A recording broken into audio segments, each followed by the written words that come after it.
നമസ്കാരം America.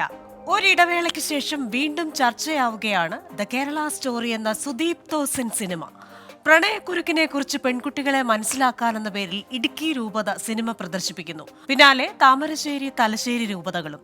The Kerala സ്റ്റോറിയെ വെറുത്തവരെല്ലാം ഇന്ന് ഞങ്ങളുടെ ആരാധകർ എന്ന സംവിധായകൻ സുദീപ് തോസൻ. ചിത്രത്തിന്റെ പ്രദർശനത്തെ അനുകൂലിച്ച് BJP സംസ്ഥാന അധ്യക്ഷൻ കെ സുരേന്ദ്രനും രംഗത്തെത്തി. ലവ് ജിഹാദിനെതിരെ കുട്ടികളെ ബോധവൽക്കരിക്കുക എന്ന സഭയുടെ വിശദീകരണം എത്രത്തോളം ശരിയാണ്? 2 DGPമാരും സുപ്രീംകോടതിയിലെ NIAയുടെ പ്രസ്താവനയും പാർലമെന്റിൽ ആഭ്യന്തര സഹമന്ത്രി കിഷൻ റെഡ്ഡി പറഞ്ഞതും ലവ് ജിഹാദ് എന്നൊന്നില്ല എന്നായിരുന്നു. ഇല്ലാത്ത ഒരു കാര്യത്തിന് ബോധവൽക്കരണം എന്തിന്? ഇത് ദ കേരള സ്റ്റോറിയോ, സ്റ്റോറി ഓഫ് 3 ഗേൾസോ? ചിത്രം പ്രദർശിപ്പിക്കുന്നതിലൂടെ സഭ ലക്ഷ്യമിടുന്നതെന്ത്? American dialogue powered by heads ന്യൂയോർക്കും ഈ വാരം ചിന്തിക്കുന്നത് ഈ വിഷയമാണ്. കേരള സ്റ്റോറി തിരക്കഥയോ?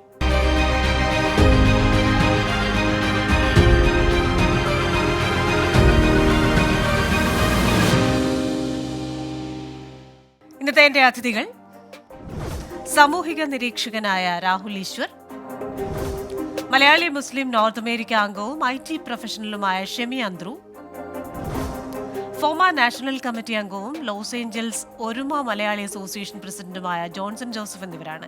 എല്ലാ അതിഥികൾക്കും എല്ലാ പ്രേക്ഷകർക്കും American dialogue powered by heads ന്യൂയോർക്കിന്റെ മറ്റൊരു എപ്പിസോഡിലേക്ക് സ്വാഗതം. അതിഥികളിലേക്കാണ് ആദ്യം ശ്രീ രാഹുൽ ഈശ്വറിലേക്ക്. രാഹുൽ ഇസ്രായേൽ എയർപോർട്ടിലിരിക്കുകയാണ്, ടെലവീവിലെ എയർപോർട്ടിലാണെന്നറിയാം. എന്തായാലും ഞങ്ങളോടൊപ്പം ചേർന്നതിന് വളരെ നന്ദി. നമ്മൾ ഈ കേരള സ്റ്റോറിയുടെ ആദ്യ വരവിൽ ചില കാര്യങ്ങളൊക്കെ സംസാരിച്ചിരുന്നു, ചില കാര്യങ്ങൾ പോയിന്റ് ഔട്ട് ചെയ്ത് പറഞ്ഞിരുന്നു. ഈ രണ്ടാം വരവിൽ രാഹുലിന് പറയാനുള്ളത് എന്താണ്? 3 കാര്യങ്ങൾ. ഒന്ന്, കേരള സ്റ്റോറി ഞാൻ ആദ്യ ദിവസം തന്നെ കണ്ടു. അത് വളരെ നന്നായിട്ട് എടുത്തിട്ടുള്ള ഒരു സിനിമയാണ്. അതിൽ പറഞ്ഞിരിക്കുന്ന പല കാര്യങ്ങളും നമുക്കറിയാവുന്നതുപോലെ അതിശയോക്തിയും ഒരുപാട് എക്സാഗ്രേഷനും ഒക്കെയാണ് നമുക്ക് പറയാം. പക്ഷെ 3 പേരുടെ ജീവിതകഥ എന്നുള്ളത് സത്യമാണ്. നിമിഷ ഫാത്തിമ, സോണിയ സദാസിൻ, മറിയം എന്നുള്ളവരുടെ റിയൽ സ്റ്റോറി. അതായത് നിമിഷ ഫാത്തിമയുടെ അമ്മയൊക്കെ എനിക്ക് നേരിട്ട് അറിയാവുന്നതാണ്. എന്റെ കല്യാണം നടന്ന ആറ്റുകാലിന്റെ നടയിൽ ജനിച്ചു വളർന്ന കുട്ടിയാണ് നിമിഷ ഫാത്തിമ. നിമിഷ ഫാത്തിമയുടെ സഹോദരൻ ഇന്ത്യൻ ആർമിയിൽ മേജറാണ്. അപ്പൊ അങ്ങനെ ഒരു കേരള സ്റ്റോറി ഉണ്ടെന്നുള്ള സത്യമാണ്. ഇത് മാത്രമല്ല കേരള സ്റ്റോറി. നമ്മുടെ കേരള സ്റ്റോറി എന്ന് പറഞ്ഞാൽ ശബരിമലയിൽ കോടിക്കണക്കിന് ആൾക്കാർ പോകുമ്പോൾ അയ്യപ്പന്റെ മുസ്ലിം സുഹൃത്തായ ബാബറിന്റെ പള്ളിയിൽ പോയി തൊഴുത്, അയ്യപ്പന്റെ ക്രിസ്ത്യൻ സുഹൃത്തായ വെളുത്തയുടെ പള്ളിയിൽ പോയി തൊഴുതിട്ട് പോകുന്നതും കേരള സ്റ്റോറി തന്നെയാണ്. അപ്പം കേരളത്തിൽ ഒരുപാട് സ്റ്റോറീസ് ഉണ്ട്. ഞാനിവിടെ ഇസ്രായേലിൽ വന്നപ്പോൾ ഇവിടുത്തെ കുറെ ആൾക്കാരോട് പറയുകയുണ്ടായി, 2500 വർഷം മുമ്പ് ജൂതന്മാർ ആദ്യമായിട്ട് അവരുടെ അമ്പലം തകർത്തപ്പോൾ വന്ന സ്ഥലങ്ങളിലൊന്നാണ് കേരളം. ലോകത്തിലെ ഏറ്റവും ആദ്യ ക്രിസ്ത്യൻ കമ്മ്യൂണിറ്റി ഉണ്ടായ, നമ്മുടെ എല്ലാ വിശ്വാസപ്രകാരം തോമസ് ലീഹ വന്ന് ഉണ്ടായ സ്ഥലങ്ങളിൽ ഒന്നാണ്. ലോകത്തിലെ 3ാമത്തെ ഏറ്റവും പഴയ പള്ളി, വിശുദ്ധ മക്കയും മദീനയും കഴിഞ്ഞാൽ നമ്മുടെ ചേരമൻ പള്ളിയാണ് എന്നാണ് നമ്മുടെ ഐതിഹ്യം. നമ്മുടെ രാജാവ് മക്കത്ത് പോയി പ്രവാചകൻ മുഹമ്മദ് നബി സല്ലല്ലാഹു അലൈഹി വസല്ലത്തെ കണ്ടു എന്നൊക്കെയാണ് നമ്മുടെ ഐതിഹ്യവും വിശ്വാസവും. അപ്പൊ അതും കേരള സ്റ്റോറിയാണ്. ഇതിലെ ഏക പോയിന്റ് ഈ 3 കുട്ടികളുടെ ജീവിതം എന്നുള്ള റിയാലിറ്റിയാണ്. അതിൽ കാണിച്ചിരിക്കുന്ന വലിയൊരു ശതമാനം കാര്യങ്ങളും ആ അർത്ഥത്തിൽ സത്യമാണ്. പക്ഷെ 32,000 എന്ന അവസാനം എഴുതി കാണിച്ചതും പിന്നീട് സുപ്രീം കോടതി നിർദ്ദേശപ്രകാരം ചെയ്ത കാര്യവും അതാണ് ഡിബേറ്റ് എങ്കിൽ അത് ശരിയാണ്. 32,000 എന്നുള്ള ഇല്ലെന്നുള്ളത് എനിക്ക് തോന്നുന്നു. സിനിമയെ ഏറ്റവും ഹാർഡ് കോർ അനുകൂലിക്കുന്നവരുള്ളത് പോലും 32,000 എന്ന് പറയില്ല. പക്ഷെ ഈ 3 പേരുടെ കാര്യം സത്യമാണ്. ഈ ഒരു പോയിന്റ് കൂടെ പറഞ്ഞ് അവസാനിപ്പിക്കാം. ഈ നിർബന്ധിത മതപരിവർത്തനം എന്നുള്ളത് ഒരു ഇഷ്യൂ ആണ്. നമ്മുടെ ഹിന്ദു മുസ്ലിം ഐക്യത്തിന് വേണ്ടി, മതസൗഹാർദ്ദത്തിന് വേണ്ടി ജീവിച്ചു മരിച്ച മഹാത്മാഗാന്ധിയുടെ മകനായ ഹരിലാലിനെ പോലും അന്നത്തെ എക്സ്ട്രീമിസ്റ്റുകൾ കൺവേർട്ട് ചെയ്ത് ഹരിലാൽ അബ്ദുള്ള ഗാന്ധിയാക്കി മാറ്റിയ ഒരു ചരിത്രമാണ്. പിന്നീട് അദ്ദേഹം തിരിച്ചു വരികയൊക്കെ ചെയ്തു. ഹരിലാലിന്റെ കൺവേർഷനെ ഏറ്റവും കൂടുതൽ എടുത്തത് ഇന്ത്യ കണ്ട ഏറ്റവും വലിയ ഖുറാൻ പണ്ഡിതനായിരുന്ന മൗലാന അബുൽ കലാം ആസാദാണ്. അബുൽ കലാം ആസാദ് ഹരിലാലിനോട് പറയുന്നുണ്ട്, നിന്നെ കൺവേർട്ട് ചെയ്യാൻ ശ്രമിക്കുന്നവർ ഇസ്ലാമിന് വേണ്ടിയോ വിശ്വാസത്തിന് വേണ്ടിയോ ഒന്നും അല്ല, പകരം ഹിന്ദു മുസ്ലിങ്ങളുടെ ഇടയിൽ സ്പ്ലിറ്റ് ഉണ്ടാക്കാനും ഇന്ത്യയുടെ സ്വാതന്ത്ര്യ സമരത്തെ തിരിച്ചടിക്കാനും ശ്രമിക്കുകയാണ്. ഇത് വളരെ സങ്കീർണമായ ഒരു വിഷയമാണ്. പക്ഷെ ഒറ്റ പോയിന്റ് മാത്രമേ ഉള്ളൂ. ഇങ്ങനെ കുറച്ച് സംഭവങ്ങൾ നടന്നിട്ടുണ്ട്, അവരെ നമുക്കറിയാം. ഇന്ന് നിമിഷ ഫാത്തിമ ഇന്ത്യയിലില്ല, സിറിയയിലോ അഫ്ഗാനിസ്ഥാനിലോ ആണ്. അപ്പൊ അങ്ങനെ ഒരു റിയാലിറ്റി നടന്നിട്ടുണ്ട്. അപ്പൊ അത് വരുമ്പോ ഇനി വേറെ ആരെങ്കിലും മണിപ്പൂർ ഡോക്യുമെന്ററി പ്രദർശിപ്പിക്കട്ടെ, പ്രശ്നമൊന്നുമില്ല. മണിപ്പൂർ നമ്മൾ ചർച്ച ചെയ്യേണ്ട വിഷയമാണ്, കേരള സ്റ്റോറി നമ്മൾ ചർച്ച ചെയ്യേണ്ട വിഷയമാണ്. എല്ലാം മോഡറേറ്റ് ആയിട്ട് മയമായിട്ട് ചർച്ച ചെയ്ത് മുന്നോട്ട് പോകുന്നതാണ് കണ്ണടച്ചിരുട്ടാക്കുന്നതിനെക്കാട്ടി ഇതിനെക്കുറിച്ച് മിണ്ടാതിരിക്കുന്നതിനെക്കാട്ടി നല്ലത്. അപ്പൊ പക്ഷെ അതുകൊണ്ട് ഇത്തരം രാവിലെ ഇവിടെ വിഷയങ്ങൾ നമുക്ക് ഈ ചർച്ച നമ്മളെ ചെയ്ത് ലോജിക്കലി ചിന്തിക്കുമ്പോൾ ഈ മൂന്ന് പേരുടെ കാര്യം പറയുമ്പോൾ തന്നെ അതിൽ വിവാഹത്തിന് ശേഷം ഉള്ള മതം മാറ്റവുമുണ്ട്. മാത്രവുമല്ല ഈ മൂന്ന് പേരുടെ കാര്യം പറയുന്ന ഒരു സ്റ്റോറി, അത് ദ കേരള സ്റ്റോറി അല്ലല്ലോ, അത് സ്റ്റോറി ഓഫ് ത്രീ ഗേൾസ് അല്ലേ. മൂന്ന് പേരുടെ സ്റ്റോറി എങ്ങനെ ഒരു കേരള സ്റ്റോറി എന്ന നിലയിൽ? മാത്രമല്ല ഈ NIA അടക്കമുള്ള ഏജൻസികൾ, രണ്ട് DGPമാര്, കേന്ദ്ര ആഭ്യന്തര സഹമന്ത്രിയൊക്കെ പറഞ്ഞിട്ടുണ്ട് ലവ് ജിഹാദ് എന്ന് പറയുന്ന ഒരു സംഭവം ഇല്ല എന്ന്. പക്ഷെ ഇപ്പോഴും സഭ പറയുന്നത് ലവ് ജിഹാദിനെതിരായ ബോധവൽക്കരണമെന്നാണ്. അതിന് രണ്ട് വിഷയങ്ങളുണ്ട്. ഞാനിപ്പോ ഒരു മിനിറ്റ് എടുത്ത് പറയണം. ഞാൻ ഈ പറയുന്നത് വളരെ എല്ലാവർക്കും അറിയാവുന്ന സത്യമാണ്, പക്ഷെ ആരും വെളിയിൽ പറയാത്തൊരു കാര്യമാണ്. രണ്ട് കാര്യങ്ങളുണ്ട്. ചില നിർബന്ധിത മതപരിവർത്തനങ്ങളുണ്ട്, അതൊരു ഇഷ്യൂ ആണ്. പക്ഷെ യഥാർത്ഥത്തിൽ ഇതൊന്നും അല്ല പ്രശ്നം. അതായത് കേരളത്തിലെ പ്രശ്നം എന്ന് പറഞ്ഞാൽ എല്ലാ സമുദായങ്ങൾക്കും കേരളത്തിലും പൊതുവെ 2.1 കുട്ടികളാണ് ഉണ്ടാകേണ്ടത്. അതായത് ഒരു അമ്മയുടെ ഉമ്മയുടെ അമ്മച്ചിയുടെ വയറ്റിൽ ഒരു വീട്ടിൽ 2.1 കുട്ടികൾ ഉണ്ടാകണം. ഇതിനെയാണ് റീപ്ലേസ്മെന്റ് ലെവൽ ഫെർട്ടിലിറ്റി റേറ്റ് എന്ന് വിളിക്കുന്നത്. ഒരു സ്ത്രീക്ക് ഒരു കുടുംബത്തിൽ ഉണ്ടാകുന്ന കുട്ടികളുടെ എണ്ണം. നമ്മുടെ ക്രിസ്ത്യൻ സഹോദരങ്ങൾക്ക് അത് 1.6 നമ്മുടെ ഹിന്ദുക്കൾക്ക് അത് 1.2 1.3 മാത്രമാണ്. നമ്മുടെ മുസ്ലിം സഹോദരങ്ങൾക്ക് ഒട്ടും കൂടുതലല്ല, അത് 2.7 ആണ്. യഥാർത്ഥത്തിൽ മുസ്ലിം ഫെർട്ടിലിറ്റി റേറ്റ് നോർമലും ഓക്കെയുമാണ്. ക്രിസ്ത്യൻ ഹിന്ദു ഫെർട്ടിലിറ്റി റേറ്റുകൾ 2.1 വരണം. അതാണ് യഥാർത്ഥത്തിൽ നമ്മൾ ചെയ്യേണ്ടത്. ഇതിനെ റീപ്ലേസ്മെന്റ് ലെവൽ ഫെർട്ടിലിറ്റി റേറ്റ് എന്നാണ് വിളിക്കുന്നത്. പക്ഷെ എന്താ പറ്റുക എന്ന് പറഞ്ഞാൽ, ഞാനൊരു വലതുപക്ഷക്കാരനാണ്, ഞാനൊരു ഹിന്ദു വലതുപക്ഷ ആക്ടിവിസ്റ്റ് ആണ്. ഞങ്ങളുടെ ഇടയിലുള്ള ആൾക്കാരടക്കം ഇത്രയും സങ്കീർണമായ പ്രശ്നങ്ങളെ, ലൈംഗികത, കുട്ടി, കുടുംബം തുടങ്ങിയ കാര്യങ്ങളൊക്കെ പറയുന്നതിന് പകരം ഒരു നറേറ്റീവ് ഉണ്ടാക്കി മുസ്ലിങ്ങൾ ശത്രുക്കളാണ് എന്ന് വരുത്തി തീർത്തുകൊണ്ട് അപ്പുറത്തും നമ്മുടെ സ്ഥാനങ്ങളെ തട്ടിക്കൊണ്ടുപോകുന്നു, അതുകൊണ്ട് നാർക്കോട്ടിക് ജിഹാദ് ഉണ്ടാകുന്നു എന്നൊക്കെ പറഞ്ഞ് അവരൊരു നറേറ്റീവ് ഉണ്ടാക്കുകയാണ്. ഹിന്ദുക്കളുടെ ഇടയിൽ ഒരുപാട് ആത്മഹത്യയും മദ്യപാനവും മയക്കുമരുന്നും ഒരുപാട് പ്രശ്നങ്ങളും ഉണ്ട്. അപ്പൊ ഞങ്ങളുടെ ഇടയിലെ പ്രശ്നങ്ങൾ പലപ്പോഴും നേരിട്ട് അഡ്രസ് ചെയ്യാതെ വളഞ്ഞ വഴിയിൽ അഡ്രസ് ചെയ്യുന്നതാണ് ഇതിന്റെയൊക്കെ അടിസ്ഥാനം. അല്ല രാഹുൽ, എനിക്കിവിടെ മനസ്സിലാകാത്ത ഒരു കാര്യം, ഹിന്ദു ക്രിസ്ത്യൻ വിഭാഗങ്ങൾക്കിടയിൽ അവരുടെ എണ്ണം കുറയുന്നു എന്ന് പറയുമ്പോൾ അതിൽ മുസ്ലിം സഹോദരങ്ങൾ എന്ത് പിഴച്ചു? മാത്രവുമല്ല ഈ എണ്ണം കൂട്ടി ഇതിനെന്താ മത്സരമൊന്നും അല്ലല്ലോ, നമ്മളിത് എന്താ യുദ്ധത്തിന് പോവാണ് നമ്പർ കൂട്ടിയിട്ട്? അതിന്റെ ഒരു ലോജിക്ക് എനിക്ക് മനസ്സിലാവുന്നില്ല. അത് വളരെ നല്ല ചോദ്യമാണ്. അതായത് നമ്മുടെ മുമ്പത്തെ തലമുറയ്ക്ക് ഓവർ പോപ്പുലേഷൻ ആയിരുന്നു. അങ്ങനെയാണ് എന്റെ വീട്ടിൽ എന്റെ അച്ഛന്റെ അച്ഛന് ഏകദേശം 14 മക്കളുണ്ടായിരുന്നു. അപ്പൊ ഓവർ പോപ്പുലേഷൻ ഉള്ള ഒരു കാലം ഉണ്ടായിരുന്നു. ഇന്ന് നമ്മൾ എന്നാ അണ്ടർ പോപ്പുലേഷനിലേക്ക് പോവാം. ഒരുപക്ഷെ അങ്ങേക്ക് ശ്രദ്ധിച്ചു കാണും, ഇന്ത്യയിൽ ഏറ്റവും കൂടുതൽ നമ്മുടെ ജനസംഖ്യ തകർച്ചയുള്ള സ്ഥലങ്ങളിലൊന്നും നമ്മുടെ പത്തനംതിട്ടയാണ്. ഹിന്ദുക്കളും ക്രിസ്ത്യാനികളുള്ള പത്തനംതിട്ടയാണ് ഇന്ത്യയിൽ ഏറ്റവും കൂടുതൽ പോപ്പുലേഷൻ ഡിപ്പുള്ള സ്ഥലം. എന്നാൽ നേരെ മറിച്ച് മലപ്പുറത്തിന് ഒരു പ്രശ്നവുമില്ല. മലപ്പുറം നോർമലും ഹെൽത്തിയുമാണ്. തിരുവനന്തപുരം അല്ലെങ്കിൽ ഇന്ത്യയിൽ ഏറ്റവും കൂടുതൽ ആൾക്കാർ ആനുപാതികമായി ആത്മഹത്യ ചെയ്യുന്ന സ്ഥലങ്ങളിലൊന്ന് കൊല്ലമാണ്. അപ്പൊ നല്ലൊരു ചോദ്യമാണ് താങ്കൾ ചോദിച്ചത്. അതായത് അതുകൊണ്ട് മുസ്ലിങ്ങൾക്ക് എന്താ? അപ്പൊ ഞങ്ങളുടെ ഇടയിലുള്ള ആൾക്കാർക്ക് ഇത്രയും പറഞ്ഞ വിഷയങ്ങളെ പറയാമെന്ന നമ്മുടെ മതേതരന്മാരും ഇടതുപക്ഷ ലിബറലുകളും സഖാക്കളും എല്ലാം കൂടെ ഞങ്ങൾ വർഗീയവാദികളാണെന്ന് പറയും. അപ്പൊ ഞങ്ങൾ വർഗീയവാദികളാണെന്ന് കേൾക്കാതിരിക്കാനും ഈ വിഷയത്തെ വളഞ്ഞ് അഡ്രസ് ചെയ്യാനും വേണ്ടിയിട്ടാണ് യഥാർത്ഥത്തിൽ നാർക്കോട്ടിക് ജിഹാദ് ഉണ്ടെന്ന് പറയുന്നത്, അല്ലെങ്കിൽ തുള്ളിമരുന്ന് ജിഹാദ് ഉണ്ടെന്ന് പറയുന്നത്. അപ്പൊ ഞങ്ങളുടെ ഇടയിൽ ചില ഇഷ്യൂസ് ഉണ്ട് എന്നുള്ള സത്യമാണ്. ആ ഇഷ്യൂസിനെ നമ്മൾ വേഗം അഡ്രസ് ചെയ്യുകയും വേണം. അതായത് മലപ്പുറത്ത് ഒരിക്കലും ഈ ഒഴിഞ്ഞ വീടുകൾ ഉണ്ടാകാറില്ല. പക്ഷെ പത്തനംതിട്ട, ഞാൻ കൂടി ജനിക്കുന്ന ജില്ലയാണ്, പത്തനംതിട്ടയിലും ആലപ്പുഴയിലും അല്ലെങ്കിൽ തിരുവനന്തപുരത്തോട്ട് വരുന്ന ഭാഗങ്ങളിൽ കുടുംബങ്ങളിൽ ആളില്ലാതാവുന്നു. ഇത് വിദേശത്തോട്ട് പോകുന്നതുകൊണ്ട് മാത്രമല്ല, അതൊരു റീസണാണ്. വിദേശത്തോട്ട് പോകുന്നത് മാത്രമല്ല, ഫെർട്ടിലിറ്റി റേറ്റ് ഭയങ്കരമായി കുറയുന്നു. അതിനോടൊപ്പം ചില കൺവേർഷന്റെ വിഷയം കൂടെ വരുമ്പോൾ ഇത് ആളി കത്തുകയാണ്. ശ്രീ ഷെമി അന്ത്രു, നമുക്ക് ജനറലൈസ് ചെയ്യാൻ പറ്റുന്ന ഒരു കാര്യമേ അല്ല ഈ സിനിമ പറയുന്നത് എന്ന ഒരു വാദമുണ്ട്. കാരണം 3 പേരുടെ കഥ, അതിൽ തന്നെ നമുക്കറിയാം വിവാഹത്തിന് ശേഷം യഥാർത്ഥ സ്റ്റോറിയുമായി ബന്ധപ്പെട്ടാണ് എന്ന് BJPയുടെ സംസ്ഥാന പ്രസിഡന്റ് അടക്കം പറയുമ്പോൾ വിവാഹശേഷം കൺവേർട്ട് ചെയ്ത കേസുകൾ അതിൽ ഉണ്ട്. അതൊക്കെ മറന്നിട്ട് ഇതിനെ നമുക്ക് ജനറലൈസ് ചെയ്യാനാവുമോ? ഈ സമയത്ത് സഭയുടെ ഈ ഒരു സിനിമാ പ്രദർശനം, അതിനെ ഷെമി അന്ത്രു എങ്ങനെ കാണുന്നു? സഭ എന്ത് ലക്ഷ്യത്തോടെ ആയിരിക്കാം ഇത് ചെയ്യുന്നത്? ആദ്യം തന്നെ ഈ കേരള സ്റ്റോറിയെ കുറിച്ച് നമ്മൾ ആവർത്തിച്ച് ഇപ്പോഴും ചർച്ച ചെയ്യുക എന്ന് പറയുന്നത് തന്നെ ഒരു ഗതികേടാണ്. കാരണം കേരള സ്റ്റോറി പച്ചക്കള്ളങ്ങൾ പറഞ്ഞ് ഇസ്ലാമോഫോബിയ പ്രചരിപ്പിക്കുവാൻ വേണ്ടി ഉണ്ടാക്കിയെടുത്ത ഒരു പ്രൊപ്പഗൻഡ സിനിമ മാത്രമാണെന്ന് ആർക്കാണ് അറിയാത്തത്? ഈ ലവ് ജിഹാദ് എന്നൊരു സാധനമേ ഇല്ല എന്ന് കോടതി പറഞ്ഞു, NIA പറഞ്ഞു, ഹോം മിനിസ്ട്രിക്ക് പാർലമെന്റിൽ പറയേണ്ടി വന്നു.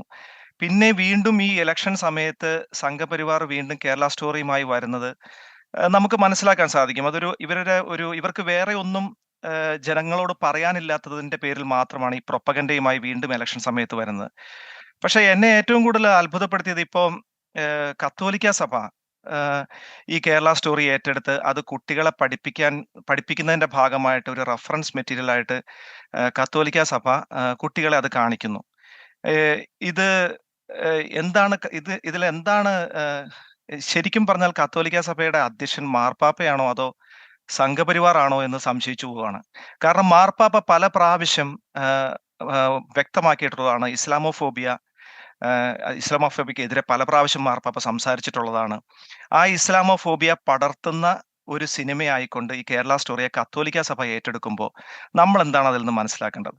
കത്തോലിക്ക സഭയ്ക്ക് കുട്ടികളെ പഠിപ്പിക്കാനായി കാണിക്കേണ്ട ഒരു റഫറൻസ് മെറ്റീരിയൽ ആണോ കേരള സ്റ്റോറി?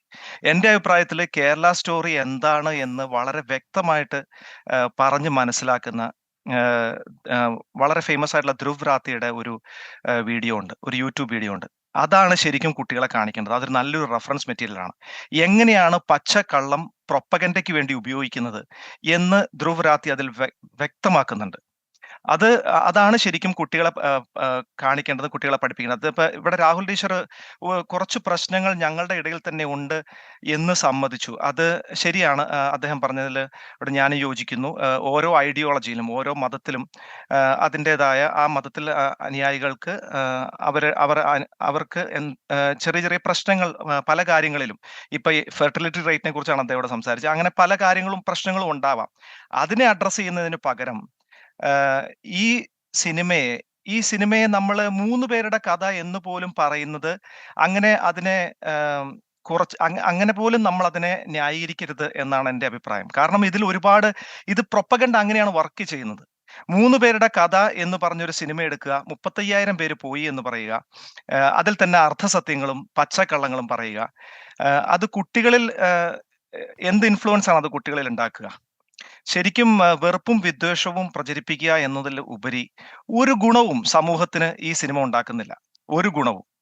അപ്പോൾ എനിക്ക് പറയാനുള്ളത്, നമ്മുടെ കേരളം ശരിക്കും പറഞ്ഞാൽ എല്ലാ സമുദായങ്ങളും, എൻ്റെ കാഴ്ചപ്പാടിൽ ഇന്ത്യയിൽ തന്നെ ഏറ്റവും കൂടുതൽ മതസൗഹാർദ്ദം ഉള്ള ഒരു സംസ്ഥാനമായിട്ടാണ് കേരളം.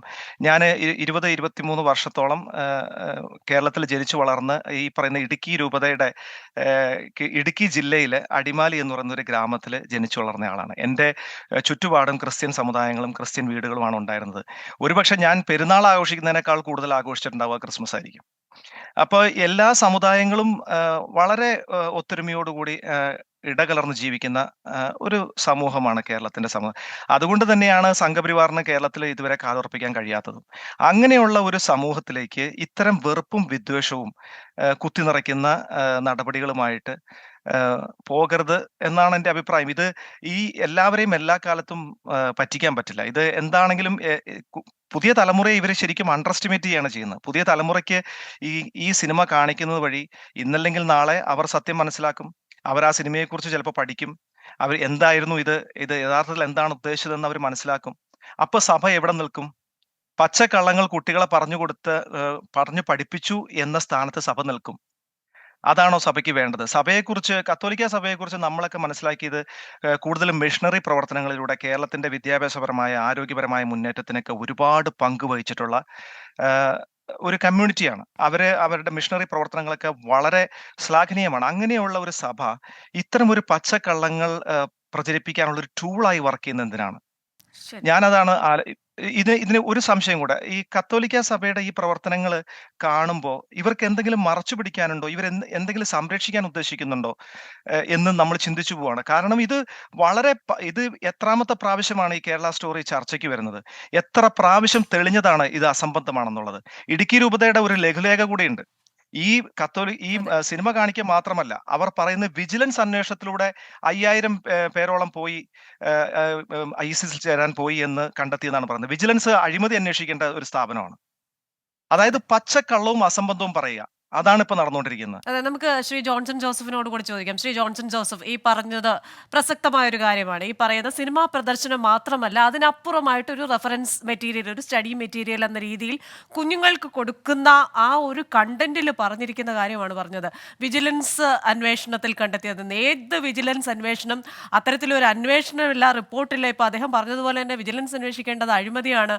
അങ്ങനെയുള്ള കാര്യങ്ങൾ ഇരിക്കെ സഭ ഇതൊരു പൊതുവായ കാര്യമെന്ന നിലയിൽ കുട്ടികൾക്ക് മുന്നിലേക്ക് വെച്ചു കൊടുക്കുന്നു. ഇത്തരത്തിലൊരു കണ്ടന്റ് ഉള്ള ഒരു സിനിമ, അതായത് അതിന്റെ ഉള്ളടക്കം തന്നെ പലപ്പോഴും തെറ്റ് എന്ന് പറയേണ്ടി വരുന്ന ഒരു സിനിമ, ആ പ്രദർശനത്തിന്റെ ഉദ്ദേശം എന്തായിരിക്കാം? ക്രിസ്റ്റീന, ആദ്യമായിട്ട് തന്നെ പറയുവാണെങ്കിൽ, കേരള സ്റ്റോറിയെ പറ്റി പറയുവാണെങ്കിൽ, ഇതൊരു കേരളത്തിന്റെ സ്റ്റോറി അല്ല. ഇത് മൊത്തം ചില കാര്യങ്ങളൊക്കെ കേരളത്തിലെ ജനങ്ങൾ അനുഭവിക്കുന്നു എന്ന് മനസ്സിലാക്കാൻ കാണിച്ച ഒരു സ്റ്റോറിയാണത്.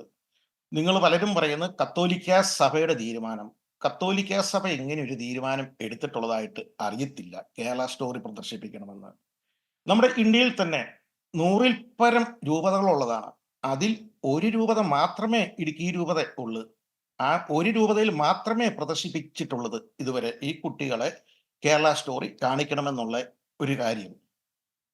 ആദ്യമായിട്ട് തന്നെ നമുക്ക് കുഞ്ഞു കുട്ടികൾക്ക് സഹിതം അറിയാവുന്ന കാര്യമാണ് ഈ കേരള സ്റ്റോറി ഇപ്പോൾ പ്രദർശിപ്പിക്കുന്നതിന്റെ പിന്നിൽ എലക്ഷൻ പ്രൊപ്പഗണ്ടയാണെന്നുള്ള ഒരു കാര്യം.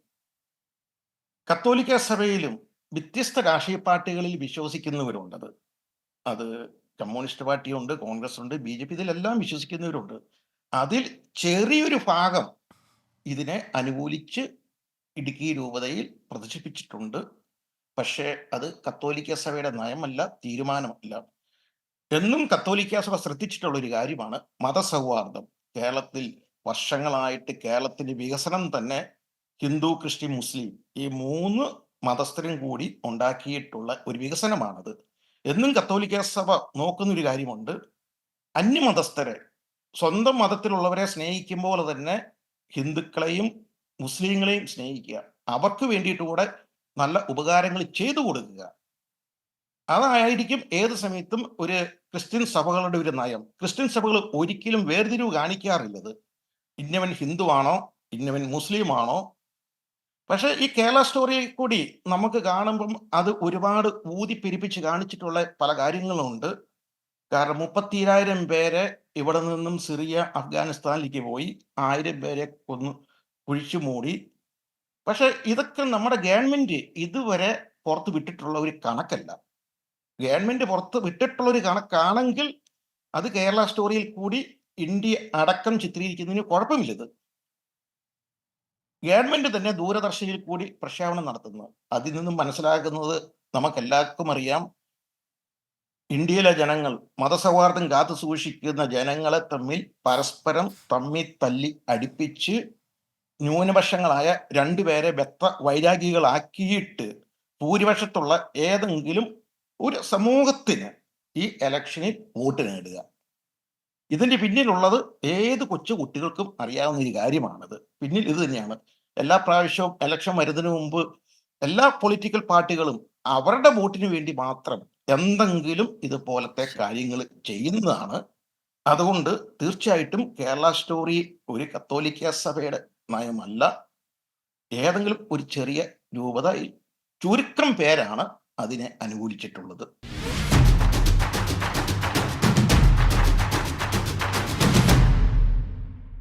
കോവിഡോ മറ്റേതെങ്കിലും ഒരു യുദ്ധമോ ഒരു പ്രളയമോ ഒക്കെ വന്നു കഴിഞ്ഞാൽ ഇല്ലാതാകാവുന്നതേ ഉള്ളൂ ഈ പോപ്പുലേഷൻ. അത് ആ സമയത്ത് വരുമ്പോൾ ഏത് മതം, ഏത് ജാതി, ഏത് സമ്പത്തെന്നൊന്നും വിചാരിച്ചിട്ടൊന്നും അല്ലല്ലോ ഈ പ്രളയവും ഓഖിയും മഹാമാരിയും ഒന്നും നമ്മളിലേക്ക് വരുന്നത്. അപ്പൊ ഇതിലൊക്കെ എന്ത് ലോജിക്കാണുള്ളതെന്ന് എനിക്ക് മനസ്സിലാവുന്നില്ല.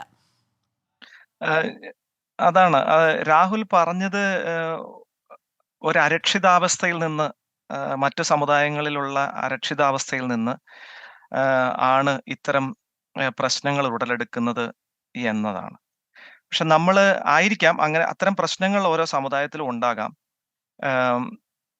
പക്ഷെ നമ്മുടെ നിലപാടുകളിൽ തെളിച്ചം വേണം. അതായത് നമ്മൾ എന്താണ് നമ്മളിപ്പം നേരിടുന്ന പ്രശ്നം എന്നുള്ളതിന് ഉള്ള പരിഹാരമാണ് നമ്മൾ കാണേണ്ടത്. ഇവിടെ കേരള സ്റ്റോറി പ്രദർശിപ്പിച്ച് സമൂഹങ്ങൾ തമ്മിൽ ഒരു അകൽച്ചയുണ്ടാക്കി വിദ്വേഷം പടർത്തി പരിഹരിക്കാവുന്ന പ്രശ്നങ്ങളല്ലല്ലോ രാഹുൽ ഈശ്വർ ചൂണ്ടിക്കാണിച്ച പ്രശ്നങ്ങൾ. അതായത് ഇപ്പം ഈ നിമിഷ ഫാത്തിമയുടെ കാര്യം മാത്രമല്ല. അപ്പൊ അങ്ങനെ പറയാനാണെങ്കിൽ നമുക്ക് അത്തരം ഒറ്റപ്പെട്ട സംഭവങ്ങൾ കേരളത്തിൽ നിന്നല്ല, ഇന്ത്യയിൽ അങ്ങോളം ഇങ്ങോളം ഉണ്ട്. ഇപ്പൊ നമ്മുടെ കേരളത്തിൽ തന്നെയാണെന്ന് തോന്നുന്നു, കഴിഞ്ഞ ദിവസം നിവിൻ തോമസ് എന്ന് പറയുന്ന ഒരു വ്യക്തി 2 ഹിന്ദു പെൺകുട്ടികളെ അതിലൊരാളെ വിവാഹം കഴിച്ചതാണ്.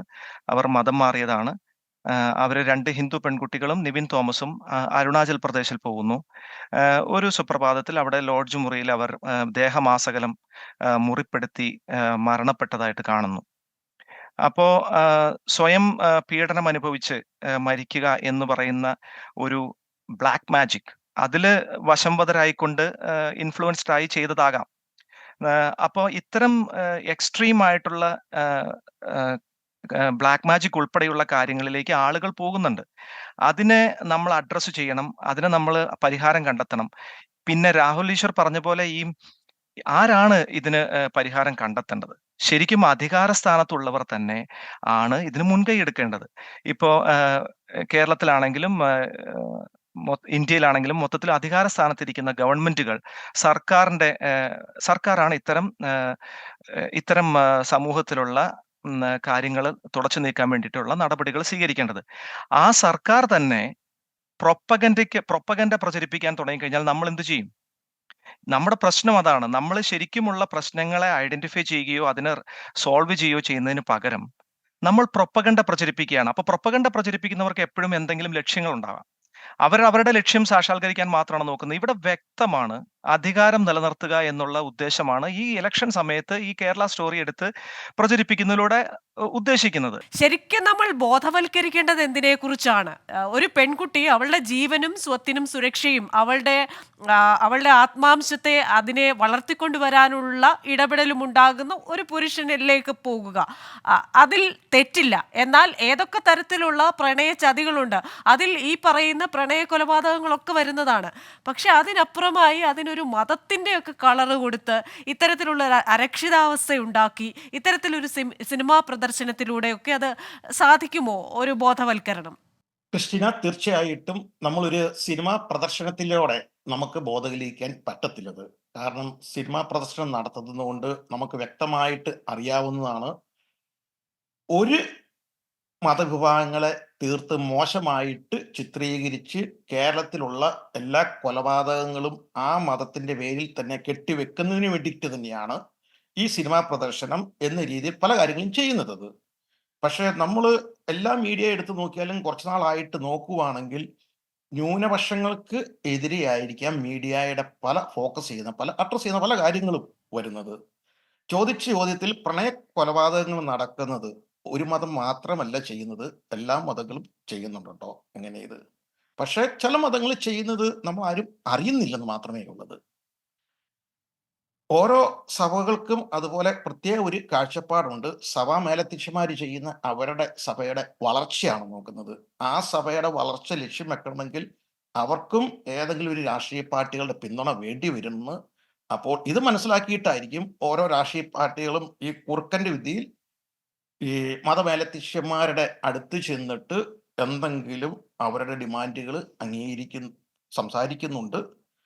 പക്ഷെ അതനുസരിച്ച് ചുരുക്കം ചിലവരൊക്കെ എന്തെങ്കിലും അവർക്ക് സപ്പോർട്ടായിട്ട് പറയുന്നുണ്ട് കേട്ടോ. പക്ഷെ നിങ്ങൾ നോക്കുമ്പം എന്നും ഒരു കത്തോലിക്ക സഭയെ കുറച്ചു നാളായിട്ട് ക്രിസ്തീയ സഭകളെ താറടിച്ച് പല മാധ്യമങ്ങളും എന്ത് നടന്നിട്ടുണ്ടോ അതിൻ്റെ ഉത്തരവാദിയെല്ലാം ക്രിസ്ത്യൻ സഭകളാണെന്ന് മാധ്യമങ്ങൾ വിളിച്ചു പറയുന്നുണ്ട്, ചർച്ച ചെയ്യപ്പെടുന്നുണ്ട്. പക്ഷേ ക്രിസ്ത്യൻ സഭകൾ മാത്രമല്ല ചെയ്യുന്നത്. ക്രിസ്ത്യൻ സഭകൾ ഇങ്ങനത്തെ ഒരു പ്രത്യേക കാര്യത്തിലും ചെയ്യുന്നില്ല, ആർക്കും മോശമായിട്ടൊന്നും പെരുമാറും. പക്ഷെ ഹൈലൈറ്റ് ചെയ്ത് കാണിക്കുന്നത് ഇപ്പം ഉദാഹരണമായിട്ട് പറയുകയാണെങ്കിൽ കേരള സ്റ്റോറി അത് വന്നതിന് ശേഷം പ്രശ്നം ചർച്ചയായി ആളിക്കത്തിയത് മുതൽ ഇടുക്കി രൂപത ആ സ്റ്റോറി പ്രദർശിപ്പിച്ചതാണ്. അതിന് തൊട്ടു മുമ്പേ ദൂരദർശൻ പ്രദർശിപ്പിച്ച് ഇന്ത്യയിൽ മൊത്തത്തിൽ പ്രദർശനം നടത്തിയിട്ടുണ്ടത്. അതിലൊന്നും ആർക്കും യാതൊരുവിധ കുഴപ്പവുമില്ല. പക്ഷേ 100-ൽ-പരം ശ്രീ രൂപതകളുള്ളതിൽ ജോൺസൺ ഒരു ജോസഫ്, രൂപത ഈ ദൂരദർശൻ പ്രദർശിപ്പിച്ചു എന്ന് പറയുമ്പോൾ അത് കേന്ദ്ര സർക്കാർ, അതിന്റെ തലപ്പത്തുള്ള കേന്ദ്ര സർക്കാർ അവരെടുക്കുന്ന ഒരു തീരുമാനത്തിന്റെ ഭാഗമായിട്ടാണ്. അതിനെതിരെയും വിമർശിച്ചവർ ധാരാളമുണ്ട്. പക്ഷേ ഇടുക്കി രൂപത എന്ന് പറയുമ്പോൾ അതുപോലെ തന്നെ അങ്ങ് പറയുന്നത് പോലെ ഈ ക്രിസ്ത്യൻ സഭയെ അബദ്ധത്തിലാക്കുന്ന അല്ലെങ്കിൽ അവരെ വിമർശിക്കുന്ന തരത്തിലുള്ള വാർത്തകൾ മാധ്യമങ്ങൾ കൊടുക്കുന്നു എന്ന് പറയുന്നതിന് എന്തടിസ്ഥാനമാണുള്ളത്? ഏത് കണക്കിന്റെയോ എത്ര വാർത്തകളുടെ അടിസ്ഥാനത്തിലാണ് അങ്ങ് അത് പറഞ്ഞതെന്ന് എനിക്കറിയില്ല. അത്തരത്തിലൊരു ട്രെൻഡ് ഉണ്ടെന്ന് എനിക്ക് ഒരിക്കലും തോന്നിയിട്ടില്ല. ക്രിസ്ത്യൻ ഇപ്പം നോക്കുവാണെങ്കിൽ കഴിഞ്ഞ ഒരു വർഷമായിട്ട് നോക്കുവാണെങ്കിൽ ക്രിസ്ത്യൻ സഭകളിൽ എന്തെങ്കിലും ചെറിയൊരു വിഷയം ഉണ്ടെങ്കിൽ തന്നെ അത് ഏറ്റവും ഹൈലൈറ്റ് ആയിട്ട് എല്ലാ മാധ്യമങ്ങളും സംപ്രേഷണം ചെയ്യാറുണ്ടത്. അത് അത് സത്യമുള്ള ക്രിസ്ത്യൻ കാര്യം സഭയിൽ തന്നെ. മാത്രമല്ലല്ലോ, എവിടെയാണെങ്കിലും, അത് ഹിന്ദു ആണെങ്കിലും മുസ്ലിം ആണെങ്കിലും പാഴ്സി ആണെങ്കിലും സിഖ് ആണെങ്കിലും ബുദ്ധമതമാണെങ്കിലും എവിടെയാണെങ്കിലും തെറ്റായ ഒരു പ്രവണത കണ്ടു കഴിഞ്ഞാൽ മാധ്യമങ്ങൾ അത് കാണിക്കില്ലേ? അത് വാർത്തയാവില്ലേ? പക്ഷെ അങ്ങനെ കാണാറില്ലല്ലോ മാധ്യമത്തിലൊന്നും. മറ്റ് സമുദായങ്ങൾ എന്തെങ്കിലും തെറ്റ് ചെയ്യുന്നത് അത് കാണുന്നില്ലത്. ഏയ് ക്രിസ്ത്യൻ സഭയുടെ അത് മാത്രമേ തെറ്റായ ഒരു കാണുന്നത്. വാദമാണ്. അത് തെറ്റായ ഒരു വാദം തന്നെയാണ്. കാരണം ഏത് മതത്തിലാണെങ്കിലും പുറത്തു വരുന്ന എല്ലാ കാര്യങ്ങളും തന്നെ മാധ്യമങ്ങൾ പരമാവധി അത് പുറത്തെത്തിക്കാൻ ശ്രമിക്കാറുണ്ട്. പ്രത്യേക അജണ്ടകളില്ലാത്ത എല്ലാ മാധ്യമങ്ങളും. അത് പരിപൂർണമായിട്ടും ക്രിസ്റ്റീന പറയുന്നതിനോട് യോജിക്കാൻ സാധിക്കുന്നില്ല. കാരണം നമ്മൾ എനിക്ക് എല്ലാ ചാനലുകളും മാറി മാറി അല്ല, അത് നോക്കുന്നതാണ്. ഒരു ഉദാഹരണം അങ്ങനെ പറഞ്ഞാൽ നോക്കുമ്പം ഒരു എന്തുദാഹരണമാണ് സമുദായത്തെ അതിന് പറയാനുള്ളത്? മാത്രമായിരിക്കും ടാർഗറ്റ്. ഇപ്പോൾ തന്നെ സംഭവിച്ചിരിക്കുന്ന ഒരു കാര്യം, കേരളത്തിൽ മതസൗഹാർദ്ദമായിട്ട് കഴിഞ്ഞിരിക്കുന്ന 3 സമുദായങ്ങളും, അതെ, ഹിന്ദു, ക്രിസ്ത്യൻ, മുസ്ലിംസ്, ഇത് 3 പേരും വളരെ സൗഹാർദ്ദപരമായിട്ട് കഴിയുന്ന നമ്മുടെ കൊച്ചു കേരളം, നമ്മളെല്ലാം സന്തോഷിക്കുന്ന കേരളം, ആ സന്തോഷിക്കുന്ന കേരളത്തിൽ 2 ന്യൂനപക്ഷങ്ങളെ തമ്മിലടിക്കുവാണ് ഇത് ബോധപൂർവം ഈ കേരള സ്റ്റോറിയോട് നടക്കുന്നത്. ഇതുമൂലം സംഭവിക്കുന്ന, നമ്മൾ തന്നെ ചിന്തിക്കും, നമ്മുടെ കേരളത്തിലാണോ ഇത് നടക്കുന്നത്? നമ്മൾ ജനിച്ച കേരളമാണോ? നമ്മൾ ആകാംക്ഷയോടെ കാത്തിരിക്കുന്ന കേരളമാണോ? പക്ഷെ ഇത് യഥാർത്ഥത്തിൽ സത്യത്തിൽ നടക്കുന്ന കാര്യങ്ങളല്ല പരിപൂർണമായിട്ടും വരുന്നത്. ഊതിപ്പെരിപ്പിച്ച് പല കാര്യങ്ങളും കാണിക്കും. മനുഷ്യന്റെ പിന്നിലേക്ക് ബ്രെയിൻ വാഷ് ചെയ്യും. ബ്രെയിൻ വാഷ് ചെയ്ത് 2 തട്ടിലേക്ക് അടുപ്പിച്ചപ്പം അതിൽ നിന്നും ഇലക്ഷന് നേട്ടം കൊയ്യുക. ഇതാണ് ഇതിന്റെ പിന്നിലുള്ള പ്രധാന സത്യമെന്ന് നമ്മുടെ കേരളത്തിൽ അരിയാഹാരം കഴിക്കുന്ന കുഞ്ഞു കുട്ടികൾക്ക് സഹിതം അറിയാവുന്ന കാര്യമാണ്.